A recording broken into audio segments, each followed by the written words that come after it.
لا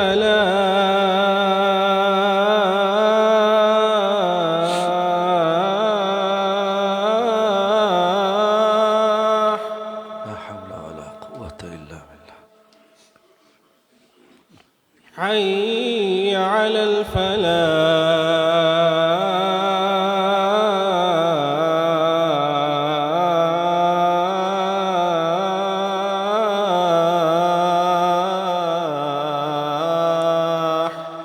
لا حول ولا قوة إلا بالله. الله أكبر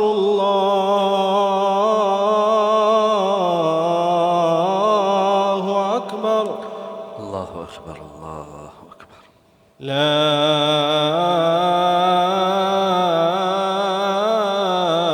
إله إلا الله. لا إله إلا الله. اللهم صل على محمد كما صليت على إبراهيم وعلى آل إبراهيم إنك حميد مجيد.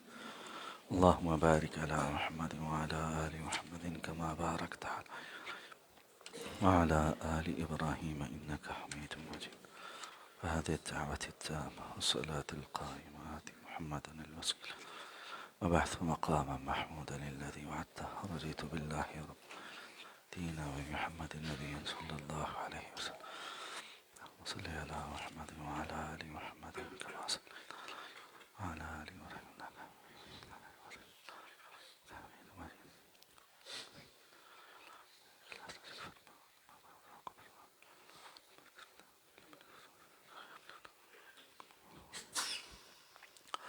السلام عليكم ورحمة الله وبركاته. إن الحمد لله نحمده ونستعينه ونستغفره ونؤمن به ونتوكل عليه ونعوذ بالله من شرور أنفسنا ومن سيئات أعمالنا. من يهده الله فلا مضل له ومن يضلله فلا هادي له. وأشهد أن لا إله إلا الله وحده لا شريك له وأشهد أن محمدًا عبده ورسوله. اللهم صل على محمد وعلى آل محمد كما صليت على إبراهيم وعلى آل إبراهيم إنك حميد مجيد. اللهم بارك على محمد وعلى آل محمد كما باركت على إبراهيم وعلى آل إبراهيم إنك حميد مجيد. أما بعد فإن خير الحديث كتاب الله وخير الهدي هدي محمد صلى الله عليه وسلم وشر الأمور محدثاتها وكل محدثة بدعة وكل بدعة ضلالة وكل ضلالة في النار. رب اشرح لي صدري ويسر لي أمري واحلل عقدة من لساني يفقه قولي. اللهم انفعنا بما علمتنا وعلمنا ما ينفعنا وزدنا علما. رب أعوذ بك من همزات الشياطين وأعوذ بك رب أن يحضرون. أما بعد فأعوذ بالله من الشيطان الرجيم. فويل للقاسية قلوبهم من ذكر الله أولئك في ضلال مبين.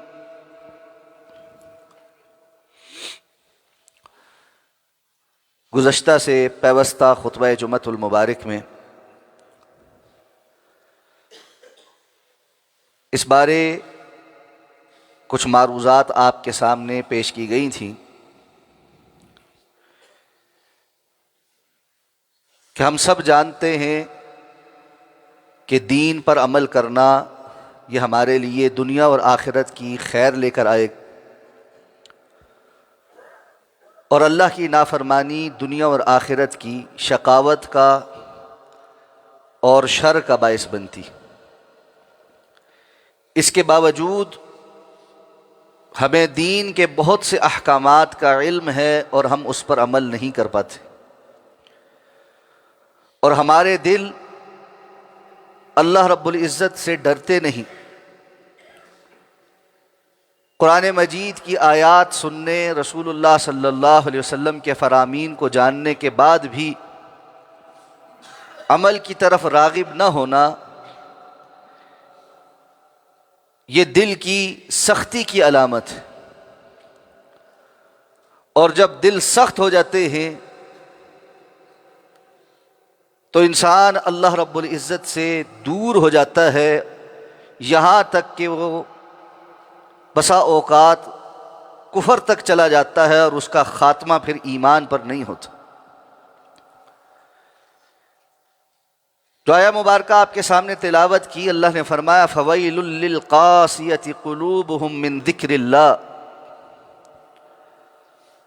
ویل ہے ایسے دلوں کے لیے جو سخت ہو گئے ہیں اللہ کے ذکر سے۔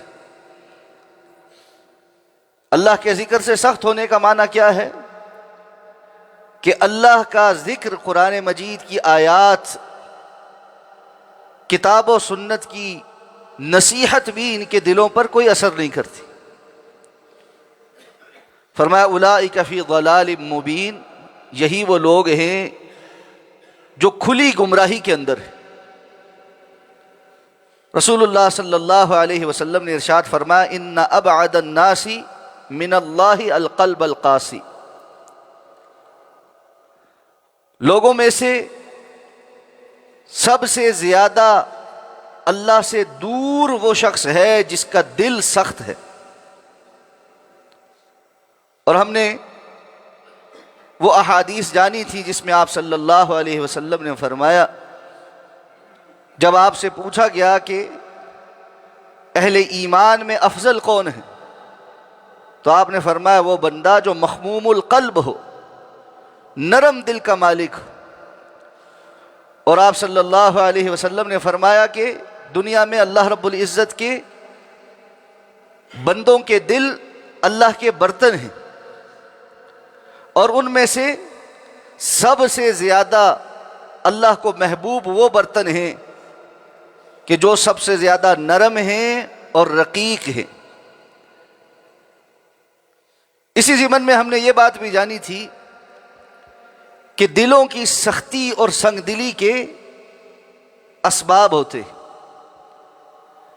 اور ان اسباب میں سے ایک سبب اللہ کے ذکر سے اعراض کرنا اور دنیاوی معاملات میں کثرت سے بولنا ہے۔ فضول بیجا گفتگو اور دنیا کے متعلق تو بڑی معلومات ہوں، لیکن انسان اللہ رب العزت کی یاد سے اور اللہ کے ذکر سے غافل ہوا بیٹھا ہو، یہ عمل انسان کے دل کو سخت کر دیتا ہے۔ اور اسی طرح رسول اللہ صلی اللہ علیہ وسلم نے یہ بات ارشاد فرمائی کہ لا تکثر الکلام بغیر ذکر اللہ، تم اللہ کے ذکر سے ہٹ کر گفتگو کثرت سے نہ کیا کرو، فإن کثرت الکلام بغیر ذکر اللہ قسوۃ للقلب، اس لیے کہ اللہ کے ذکر سے ہٹ کر زیادہ بولنا دل کی سختی کا باعث۔ دلوں کی سختی کے اسباب میں سے ایک اور سبب اللہ رب العزت کے ساتھ کیے گئے عہد و پیمان کو توڑ دینا، اور ہم لا الہ الا اللہ محمد الرسول اللہ کا اقرار کرنے سے اللہ کے ساتھ بندگی کے عہد و پیمان میں ہیں، جیسا کہ ہم سید الاستغفار میں کہتے ہیں اللہم انت ربی لا الہ الا انت خلقتنی وانا عبدک وانا علی عہدک ووعدک ما استطعت، یا اللہ آپ میرے رب ہیں، آپ نے مجھے پیدا کیا ہے، میں آپ کا بندہ ہوں، اور میں اس عہد اور پیمان پر اور وعدے پر ہوں جو میں نے آپ کے ساتھ کیا ہے، مستطاعت، جتنی میری طاقت ہے، اور اس سے آگے پھر اپنی کمی اور کوتاہی کا کہ میں اس میں کمی کر جاتا ہوں، پورا نہیں اتر پاتا، تو میرے اس گناہ کو معاف فرما دے۔ تو اللہ کے عہد و پیمان کو انسان جان بوجھ کر مسلسل توڑتا ہی چلا جائے، یہ دلوں کی سختی کا باعث ہوتا ہے۔ فرمایا فَبِمَا نَقْضِهِمْ مِيثَاقَهُمْ لَعَنَّاهُمْ وَجَعَلْنَا قُلُوبَهُمْ قَاسِيَةً۔ یہ بنی اسرائیل کا بار بار ہمارے عہد و پیمان کا توڑ دینا، اس کا سبب یہ ہوا کہ ہم نے ان پر لعنت کر دی اور ہم نے ان کے دلوں کو سخت کر دی۔ اسی طرح دلوں کی سختی کا ایک سبب یہ ہے کہ انسان جب یہ جان لے کہ اس نے گناہ کیا ہے، اس کے باوجود استغفار نہ طلب کرے۔ کلا بل ران علی قلوبہم ما کانوا یکسبون، ہرگز نہیں بلکہ ان کے دلوں کے اوپر ایک ران ہے، ایک زنگ ہے، اس کی وجہ سے جو یہ کماتے ہیں۔ اور رسول اللہ صلی اللہ علیہ وسلم اس کی تفصیل بیان کی ہے کہ بندہ ایک گناہ کرتا ہے تو دل پر سیاہ دھبا پڑتا ہے، اور جیسے جیسے وہ گناہ کرتا رہتا ہے اس کے دل کے اوپر یہ سیاہ دھبے بڑھتے چلے جاتے، اور جب وہ استغفار کرتا ہے، معافی مانگتا ہے، تو یہ دھبے دھلنا شروع ہو جاتے۔ اور اگر بندہ استغفار نہ کرے تو یہ دھبے بڑھتے بڑھتے اس کا دل مکمل سیاہ ہو جاتا ہے۔ اور پھر آپ نے یہ آیہ مبارکہ پڑھی، اس کا یہ حصہ پڑھا، کلا بل ران علی قلوبہم ما کانوا یکسبون۔ اسی طرح بہت زیادہ ہنسنا یہ دل کی مردہ ہو جانے کا سبب ہے، اور زیادہ ہنس وہی بندہ سکتا ہے کہ جو زندگی کی حقیقت کو نہیں جانتا۔ یہاں یہ بات ضرور مد نظر رہنی چاہیے کہ انسان کا حشاش بشاش ہونا، خوش اخلاق ہونا، اپنے مسلمان بھائی کو دیکھ کر مسکرانا، اور خوشی کے مواقع پر خوشی کو اپنانا، یہ اس کے منافی نہیں۔ بعض لوگوں نے تقویٰ کا یہ معیار سمجھ لیا ہے کہ وہ عید کے دن بھی خوش نہیں ہوتے اور کسی انسان سے مسکرا کر ملاقات نہیں کرتے۔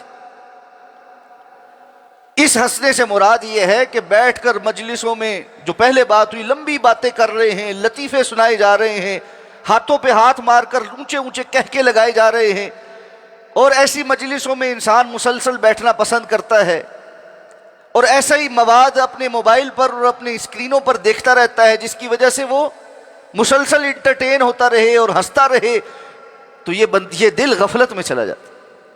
آپ صلی اللہ علیہ وسلم نے فرمایا لا تکثروا الضحک فإن کثرة الضحک تمیت القلب، یہ بہت زیادہ نہ ہنسا کرو، اس لیے کہ زیادہ ہنسنا یہ دل کو مردہ کر دیتا۔ بالخصوص نوجوانوں سے مخاطب ہوں کہ سوشل میڈیا پلیٹ فارمز پر اور دیگر ایپس پر ایسی شارٹس اور ایسی ریلز مسلسل دیکھنا، جو کوئی ہنسانے والی بات کر رہا ہے یا ڈرامہ کر رہا ہے اور بندہ بس سارا ٹائم اس چیز کے اندر ہی لگا ہے، انسان کا دل مردہ ہو جاتا۔ اسی طرح رسول اللہ صلی اللہ علیہ وسلم نے، بلکہ قرآن مجید کی آیت ہے کہ انسان جب اپنی نفسانی خواہشات کی پیروی میں بہت زیادہ آگے بڑھ جائے تو ایک وقت آتا ہے کہ اللہ تعالیٰ پھر اس کے دل کو سخت کر دیتے۔ فرمایا فَلَمَّا زَاغُوا أَزَاغَ اللَّهُ قُلُوبَهُمْ۔ حضرت موسیٰ علیہ السلام نے جب بنی اسرائیل کو کہا کہ میں اللہ کی طرف سے اللہ کا بھیجا گیا رسول ہوں، تو وہ اپنی نفس کی خواہشات کے مطابق زندگی گزارتے رہے، جہاں ان کا جو دل کرتا تھا اس کا مطالبہ کرتے تھے، اور ان کا یہ خیال تھا کہ ہم نے موسیٰ علیہ السلام پر ایمان لایا ہے، اب موسیٰ علیہ السلام اللہ سے ہمیں ہر چیز ہماری مرضی کی دلوائیں۔ یہی وجہ ہے من اور سلوہ کے مقابل کہنے لگے ہمیں یہ نہیں اچھا لگتا، ہمیں فلاں فلاں چیزیں دو۔ جس بات کا انہیں حکم دیا گیا اس کی انہوں نے مخالفت کی اور کہنے لگے اس کی جگہ ہمیں یہ کر کے دے۔ جب بندہ اس نہج پر آ جائے کہ وہ یہ چاہے کہ دین بھی میری مرضی کے مطابق چلے، نماز بھی اس کی مرضی کے مطابق ہو، روزہ بھی اس کی مرضی کے مطابق ہو، شریعت کے احکامات بھی اس کی مرضی کے مطابق ہوں. جب اس کو حلال اور حرام کی کوئی بات بتائی جائے تو عالم کے پاس آ کے کہتا ہے جی کوئی گنجائش تو نکال کے دیں, کوئی تو راہ ہو سی. میں ایک شخص کو سمجھا رہا ہوں کہ آپ نے مختلف اوقات میں علیحدہ علیحدہ مجلسوں میں طلاقیں دے دی ہیں, اب گنجائش کوئی نہیں شریعت میں رجوع کی. جتنی مرتبہ سمجھا رہا ہوں آگے سے کہہ رہا ہے جی کوئی طرح کٹو. بھئی راہ ہم کیسے نکالے؟ تو بندہ یہ چاہتا ہے کہ دین بھی میری خواہش کے مطابق ہو جائے. جب انسان اس نہج پر آ جائے کہ اگر اس کی مرضی کی کوئی چیز اس کو نہیں ملی تو وہ اللہ رب العزت سے بھی بدگمان ہو جائے. میں نے فلاں عرصہ اتنا عرصہ اللہ کی عبادت کی, نفل پڑھے, دعائیں مانگی, کوئی نہیں قبول ہوئی, اب میں نے اللہ کی عبادت نہیں کرنی, آئندہ سے میں نے دعا ہی نہیں کرنی. اور اسی کے ذیل میں شہوات کے تمام فتنے ہیں کہ انسان اپنی جنسی خواہشات کے پیچھے, بد نظری کی خواہشات کے پیچھے اور اسی سے ملتی جلتی کردار کی کمزوریوں کی خواہشات کے پیچھے چلتا چلتا اپنے دل کو ایسا سیاہ کر لیتا ہے کہ فرمایا فلما زاغوا ازاغ اللہ قلوبہم, جب یہ ٹیڑے ہوئے اللہ نے بھی ان کے دلوں کو ٹیڑھا کر دیا.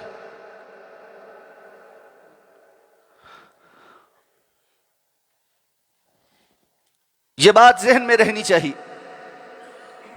کہ فی زمانہ ہمارے دلوں کی سختی کا ایک بہت بڑا سبب یہ والا سبب کہ بالعموم دنیا کے اندر یہ ایک بیانیہ رائج ہو چکا ہے کہ ہر انسان اس دنیا کے اندر اپنی زیادہ سے زیادہ خواہشات کو پورا کر, اور قناعت, حلال میں اکتفا کرنا, حرام کی جانب التفات نہ کرنا, یہ سوچ اور فکر ختم ہو گئی. اس کا نتیجہ یہ ہے کہ ہم میں سے اکثر لوگ الا من رحم ربی اپنے 24 گھنٹے شتر بے مہار کی طرح گزار رہے, کوئی پوچھنے والا نہیں. جس کے بس میں جس قدر اللہ کے حکم کی خلاف ورزی ممکن ہے وہ کر رہا ہے. اگر کوئی کسی بات سے رکا ہوا ہے تو وہ اس وجہ سے کہ اس کے پاس اس کے کرنے کے وسائل نہیں, وگرنہ دل میں ارادے پختہ ہیں. اور موقع میسر آ جائے تو یہ کسی صورت ان معاملات سے باز رہنے والا نہیں. یہ صورتحال جب ہوتی ہے تو فویل للقاسیۃ قلوبہم من ذکر اللہ, ایسے دل جو اللہ کی نصیحت سے, اللہ کے ذکر سے سخت ہو چکے ہوتے ہیں, اللہ کی طرف سے ان کے لیے بربادی کے اعلان ہو جاتے. دلوں کی سختی کے اسباب میں سے منافقانہ عادات کو اپنی زندگی کے اندر اپنا لینا, جس کی وجہ سے دل میں نفاق جڑ پکڑ جائے. اور نفاق کیا ہے؟ بندہ بظاہر مسلمان نظر آتا ہے, اندر سے اسلام اور دین پر مطمئن ہی نہیں. وہ اس لیے مسلمان ہے کہ باپ دادا مسلمان تھے, اس سے آگے بڑھ کر دین اسلام کیا ہے کبھی جاننے کی کوشش نہیں کی.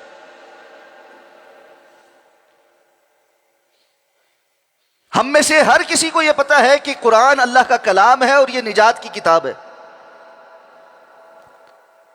زندگی کے کئی دہائیاں گزر گئی ہیں, کسی کی زندگی کے 20 سال گزر گئے ہیں, کسی کے 30, کسی کے 40, کسی کے 50, 60, 70, لیکن آج تک سننے کے باوجود اس طرف توجہ نہیں کی کہ اللہ کی کتاب کو سمجھنا, اللہ کے حکم کو جاننے کی کوشش کرنی. یہ اللہ کے ذکر سے اعراض کے نہیں جاننا، یہ منافقانہ روش۔ اور وہ حدیث تو ہم متعدد بار سن چکے ہیں کہ رسول اللہ صلی اللہ علیہ وسلم نے 4 نشانیاں بیان کی، آیت المنافقی 4، بات کرتا ہے جھوٹ بولتا ہے، امانت رکھوائی جائے خیانت کرتا ہے، وعدہ کرتا ہے وعدہ خلافی کرتا ہے، اور کسی سے کوئی جھگڑا ہو جائے تو گالم گلوچ کرتا ہے۔ فرمایا جس میں جتنی علامت پائی جاتی ہے اتنا وہ منافق ہے، اور جس میں 4 پائی جائیں وہ 100% خالص منافق۔ ان منافقین کی ایک روش اللہ نے بیان کی ہے، فرمایا وَإِذَا مَا أُنزِلَتْ سُورَةٌ نَظَرَ بَعْضُهُمْ إِلَى بَعْضٍ هَلْ يَرَاكُمْ مِنْ أَحَدٍ۔ جب بھی اللہ کی طرف سے کوئی سورت نازل ہوتی ہے، یعنی احکامات نازل ہوتے ہیں، یہ منافق آپس میں ایک دوسرے کو چور نظروں سے دیکھتے ہیں۔ رسول اللہ صلی اللہ علیہ وسلم کی مجلس میں بیٹھے ہیں، اللہ کا حکم نازل ہو رہا ہے، ان کو پتہ چل رہا ہے کہ اللہ کا کوئی حکم نازل ہو رہا ہے، اب چور نظروں سے دیکھتے ہیں۔ هل يراكم من احد، کوئی دیکھ تو نہیں رہا تمہیں، یعنی کسی کی توجہ تو نہیں ہے ان کی جانب۔ اگر دیکھیں کہ مجلس ساری کی توجہ رسول اللہ صلی اللہ علیہ وسلم کی طرف ہے اور کوئی ان کے اوپر متوجہ نہیں ہے، تو کیا کرتے ہیں؟ اللہ فرماتے ہیں انصرفوا ثم انصرفوا صرف اللہ قلوبہم بانہم قوم لا یفقہون، یہ کھسک جاتے، یہ جلدی سے اس مجلس سے اٹھ جاتے ہیں کہ کہیں ایسا نہ ہو ہمارا کوئی پول کھل جائے، یا ہمیں جو حکم بتایا جائے اس پر ہمیں عمل کرنا پڑ جائے، ہماری کوئی ڈیوٹی لگ جائے۔ صرف اللہ قلوبہم، جس طرح یہ نیکی کے کاموں سے بچنے کے لیے کھسکتے ہیں، اللہ نے ان کے دلوں کو بھی کھسکا دیا۔ یہ وہ قوم ہے جو کبھی سمجھ نہیں رکھ سکتی۔ ہمارا طرز عمل کیا ہے؟ کسی ایسی جگہ پر ہم موجود ہوں جہاں خیر کی کسی بات پر خرچ کرنا پڑ جائے، کوشش ہوتی ہے کھسک لیں۔ دوست احباب جمع ہو گئے، کہیں ان کو کچھ کھلانا نہ پڑ جائے، کوئی مہمان ہمارے دسترخوان پر نہ بیٹھ جائے، گھر سے جو کھانا لے کر آیا ہوں کوئی اس میں شریک نہ ہو جائے۔ اس حد تک دلوں کے اندر شح اور کنجوسی پیدا ہو چکی۔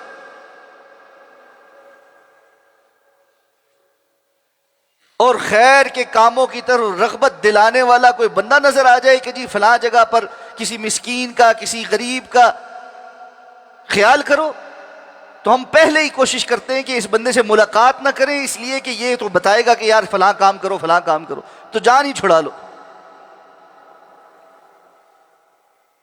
اللہ فرماتے ہیں جو بندہ اس طرح خیر کے اور نیکی کے کاموں سے کھسکنے کی کوشش کرتا ہے، یہ منافقانہ روش اختیار کرتا ہے، اللہ تعالیٰ بھی اس کو پھر خیر سے کھسکا دیتے، پھر اس کا دل نہیں لگتا ایسی بات۔ تو نتیجہ کیا ہے؟ ہم دیکھتے ہیں بعض مجلسیں ایسی ہوتی ہیں وہاں بعض لوگوں کا بیٹھنا محال ہو جاتا ہے،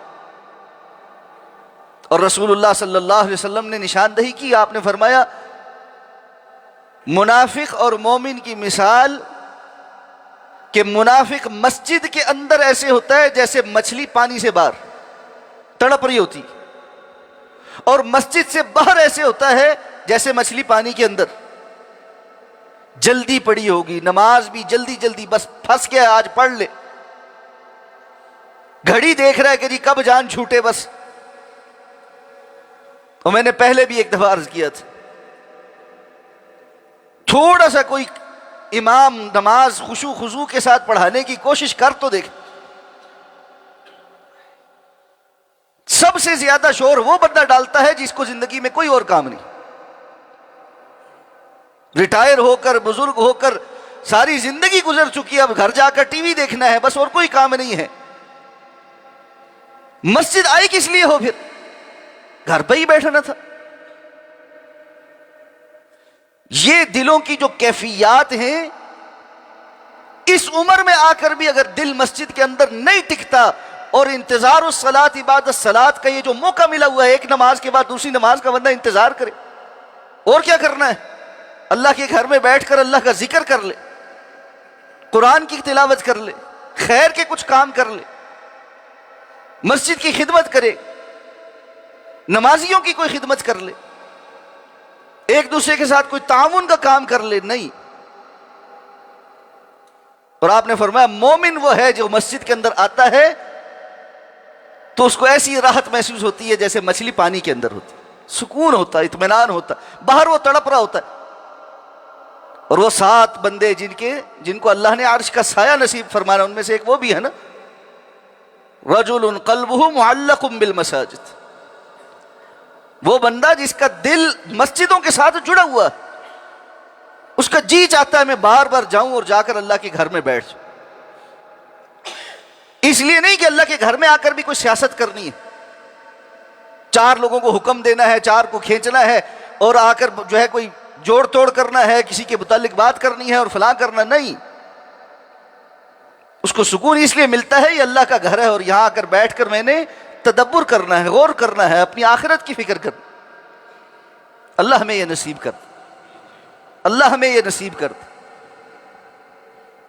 اسی طرح جس طرح دلوں کی سختی کے کچھ اسباب ہیں، دلوں کی نرمی کے بھی کچھ اسباب۔ سب سے پہلی بات تو یہ کہ جو دلوں کی سختی کے اسباب ہیں ان سے اجتناب دل کو نرم کرتا۔ وہ ساری باتیں جو ہم نے جانی کہ یہ دل کو سخت کر دیتی ہیں، بندہ ان سے بچنا شروع ہوگا، اس کا دل نرم ہو جائے، جس طرح ہم کہتے ہیں پرہیز علاج سے بہتر ہے۔ اور اس کے ساتھ ساتھ کچھ اور کام ہیں کرنے والے۔ رسول اللہ صلی اللہ علیہ وسلم نے موت کو یاد رکھنے اور قبرستان کی زیارت کا حکم دیا۔ آپ نے فرمایا کنت نہیتکم عن زیارت القبور، میں نے تمہیں ابتداً قبروں کی زیارت پر جانے سے منع کیا تھا کہ لوگ جا کر، چونکہ ابھی نیا نیا اسلام قبول کیا تھا، شرک کے اثرات ان سے گئے نہیں تھے، تو قبروں سے تبرک حاصل کرنا اور قبر والے سے سوال کرنا اس قسم کی بیماریوں میں مبتلا تھے، جیسے ہمارے ہاں۔ جب وہ معاملہ ٹھیک ہو گیا اور ان کو سمجھا دیا گیا کہ فوت شدہ کسی کے نفع نقصان کا مالک نہیں ہوتا، جو اس دنیا سے چلا گیا وہ اب دنیا کے معاملات سے منقطع ہے، وہ اب تمہاری پکاروں کو نہیں سن سکتا، تو یہ جب توحید پختہ ہو گئی تو اللہ کے رسول نے فرمایا کہ پہلے میں نے تمہیں قبروں کی زیارت سے روکا تھا، اب جایا کرو۔ کیوں جایا کرو؟ چادر چڑھانے، پھول ڈالنے۔ آپ نے فرمایا جایا کرو اس لیے الا فزوروها، اب تم اس کی زیارت کیا کرو، فإنها ترق القلب، فإنها ترق القلب، کہ یہ قبروں کی زیارت دلوں کو نرم کر دیتی، وتدمع العین، اور آنکھوں سے آنسو جاری کر دیتی ہے، وتذکر الآخرہ، اور انسان کو آخرت کی یاد دلاتی ہے کہ ہم نے بھی ایک دن یہیں کسی مٹی کے اندر پہنچ جانا ہے، یہیں کہیں میرا بھی ٹھکانہ ہوگا، اور یہ جو آج یہاں پر ہیں یہ بھی ہماری طرح زمین پر بستے تھے۔ رسول اللہ صلی اللہ علیہ وسلم قبرستان جا کر جو دعا پڑھتے تھے وہ اس بات کی پوری غمازی کرتی، السلام علیکم یا اہل الدیار من المؤمنین والمسلمین وإنا ان شاء اللہ بکم للاحقون نسأل اللہ لنا ولکم العافیہ۔ اے اس دیار والے، اس بستی والو، السلام علیکم، تم پر اللہ کی سلامتی، یہ قبروں کی بستی، یہاں کے رہنے والوں تم پر اللہ کی سلامتیاں ہوں۔ من المؤمنین والمسلمین، جو ایمان والوں میں سے اور مسلمانوں میں سے ہو، کیونکہ غیر مسلم کے لیے دعا مغفرت کی دعا نہیں کی جا سکتی، سلامتی کی دعا نہیں کی جا سکتی۔ وَإِنَّا إِن شَاءَ اللَّهُ بِكُمْ لَلَاحِقُونَ، اور یقیناً اللہ نے چاہا تو ہم بھی آ کر تم سے ملنے والے۔ نسأل اللہ لنا ولکم العافیہ، ہم اللہ سے اپنے لیے بھی اور تمہارے لیے بھی عافیت کا سوال کرتے۔ تو قبرستان جایا کریں اور جا کر تبھی تھوڑی دیر بیٹھیں اور یہ بھی جاننے کی کوشش کریں کہ ان میں سے بھی بہت سے ایسے ہوں گے جن کے پاس زندگی میں ٹائم نہیں تھا، اور جب وہ اس دنیا سے گئے تو دنیا کو کوئی فرق نہیں پڑا، میرے اور آپ کے جانے سے بھی دنیا کو کوئی فرق نہیں پڑے۔ اگر سید الانبیاء جناب محمد الرسول اللہ صلی اللہ علیہ وسلم کے دنیا سے تشریف لے جانے پر دنیا چلتی رہی ہے اور اس کو کوئی فرق نہیں پڑا، تو ہمارے جانے سے تو بالکل ہی کوئی فرق نہیں پڑے۔ اس لیے یہ جو مجھے لگتا ہے جو کرسی پہ میں بیٹھا ہوں، جب تک میں یہ کام نہیں ختم کروں گا کوئی فرق نہیں، جو ہے دنیا ادھر سے ادھر ہو جائے گی، اس لیے پہلے کام ختم کر لوں، نماز رہ بھی گئی تو خیر، لیٹ کر کے پڑھ لوں گا، آخری ٹائم پر اٹھ کر پڑھ لوں گا، یہی مسلح ڈال کر جلدی جلدی 4 رکعتیں پڑھ لیتا ہوں، فرض پورے ہو جائیں گے۔ مسجد کون جائے یہاں سے اٹھ کے؟ کتنے ہمارے پاس بہانے ہیں۔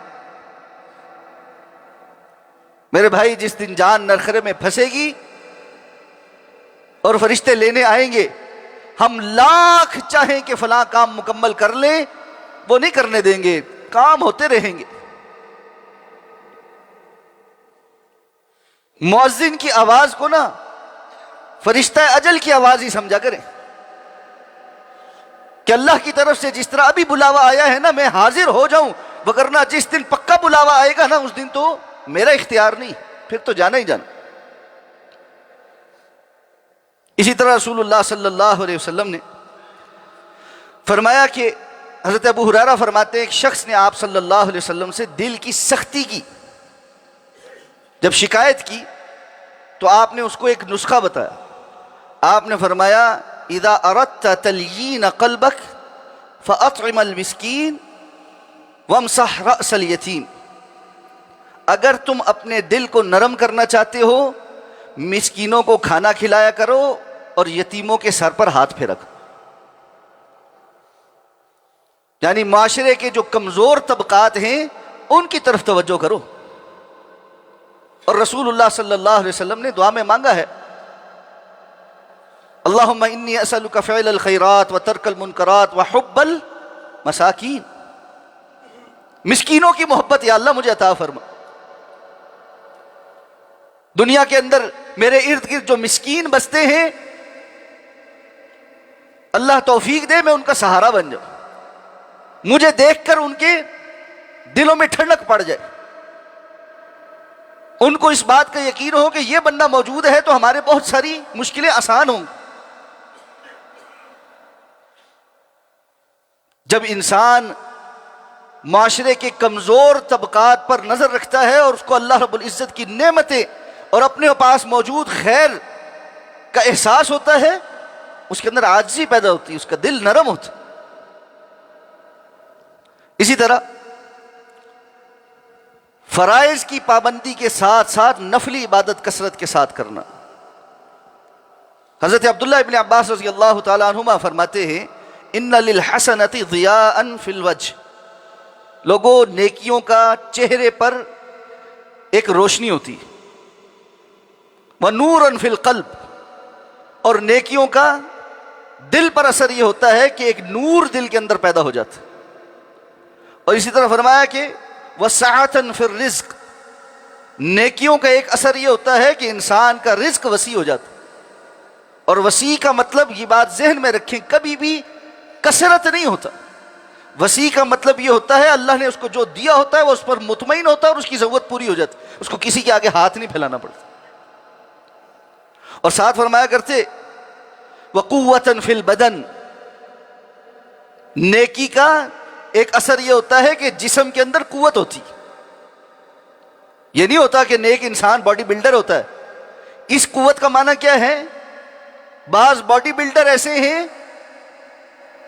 یہ 150 کلو وزن اٹھا کر پش اپس لگا لیتا ہے، بہت ساری ایکسرسائزز کر لیتا ہے، لیکن فجر کی نماز میں آدھے کلو کی رضائی اپنے اوپر سے ہٹا کر کھڑا نہیں ہو سکتا۔ یہ باڈی بلڈنگ نہیں، قوۃ فی البدن، اس کے جسم کے اندر قوت ہوتی ہے اور یہ قوت اس سے خیر کے کام کرواتی، نیکی کے کام کرواتی، ایسی طاقت جس کی وجہ سے بندہ اللہ کی اطاعت کر لیتا، فرما برداری کر لیتا۔ اور ساتھ فرمایا وہ محبت فی قلوب الناس، نیکی کا ایک اثر یہ ہوتا ہے لوگوں کے دلوں میں اللہ اس کی محبت ڈال دیتا۔ یہ نہیں ہے کہ یہ سب کسی لوگوں کو پیسے دے رہا ہے یا کوئی مفاد ہے، بس اللہ کے بندے اس سے محبت کرتے ہیں۔ اور وہ حدیث ہم نے متعدد بار سنی ہے کہ جس سے اللہ محبت کرتا ہے جبریل کو بلا کے اعلان فرماتے ہیں کہ اللہ اس سے محبت کرتا ہے، جبریل بھی اس سے محبت کرتے ہیں، پھر آسمانوں میں اعلان کیا جاتا ہے اور آسمانوں کی تمام مخلوق اس سے محبت کرتی ہے، پھر یہ قبولیت زمین پر لوگوں کے دلوں میں اتار دی جاتی۔ اللہ کے وہ بندے حضرات صحابہ کرام، تابعین، تبع تابعین، محدثین، فقہاء، ائمہ دین، ہم نے ان کے نام سنے ہیں، ہمیں پتہ نہیں ہے، لیکن دل ان کی محبت میں دھڑکتے ہیں۔ یہ وہ قبولیت ہے جو اللہ نے ان کی دلوں کے اندر اتاری ہے کہ ان کے دنیا سے جانے کے صدیوں بعد بھی دل ان کے لیے دھڑکتے، لوگ ان کے دفاع کے لیے اپنا سر کٹوانا اعزاز سمجھتے۔ یہ اللہ کی طرف سے قبولیت ہے۔ تو دلوں کی نرمی خیر میں ملتی ہے، اطاعت اور فرما برداری میں ملتی ہے۔ اللہ رب العزت سے دعا ہے اللہ رب العزت ہمیں وہ اسباب اختیار کرنے کی توفیق عطا فرمائے جس سے ہمارے دل نرم ہو جائے، جس کی وجہ سے جب اللہ رب العزت کی آیات ہمیں سنائی جائیں تو ہم ان کی طرف راغب ہو جائیں۔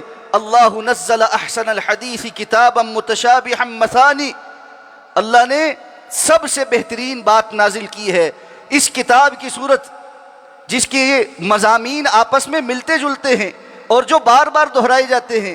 تقشعر منہ جلود الذین آمنوا، جس کی وجہ سے تقشعر منہ جلود الذین یخشون ربہم، جس کی وجہ سے اپنے رب سے ڈرنے والوں کے رونگٹے کھڑے ہو جاتے، ان کی جلدوں کے جو مسام ہیں یہ کھڑے ہو جاتے ہیں۔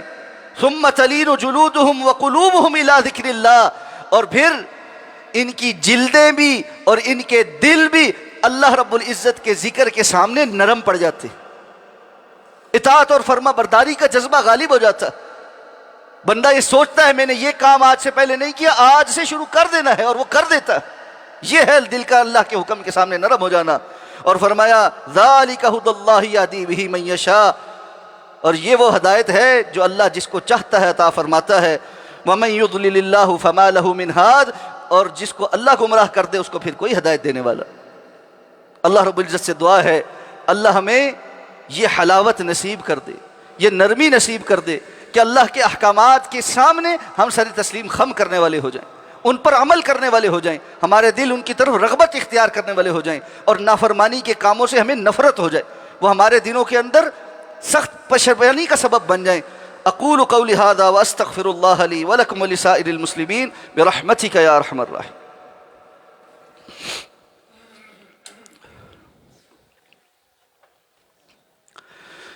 ان الحمد للہ نحمده ونستعینه ونستغفره ونؤمن به ونتوکل علیہ ونعوذ باللہ من شرور انفسنا ومن سیئات اعمالنا من يهده الله فلا مضل له ومن يضلله فلا هادي له واشهد ان لا اله الا الله وحده لا شريك له واشهد ان محمدا عبده ورسوله اللهم اغفر لنا ولوالدينا ولأساتذتنا ولجميع المؤمنين والمؤمنات والمسلمين والمسلمات الأحياء منهم والأموات إنك قريب مجيب الدعوات يا رب العالمين اللهم ارحم على أحوالنا ولا تنظر إلى سوء أعمالنا